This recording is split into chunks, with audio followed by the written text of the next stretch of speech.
আসসালামু আলাইকুম। আজকে আপনাদেরকে নিয়ে আসছি একটা পরিচিত জায়গা। সেটা হলো আমাদের দেশি মরিচ বাগানে। একটু দেখাচ্ছি, অত্যন্ত সুন্দর। মামা একটু এটা তুলে ধরো, মরিচের এটা।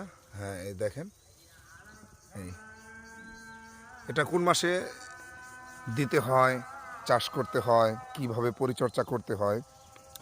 তো আমাদের এখানে 15 শতক জায়গা এই মরিচের বাগানটা। অনেক সুন্দরভাবে প্রত্যেকটা গাছেই দেখতে পাচ্ছেন আছে। মাশাআল্লাহ, আল্লাহ পাকের দয়া অনেক সুন্দর।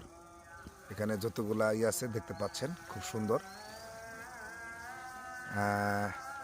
এই মরিচটা কিন্তু পাকা, এটা কাঁচা না।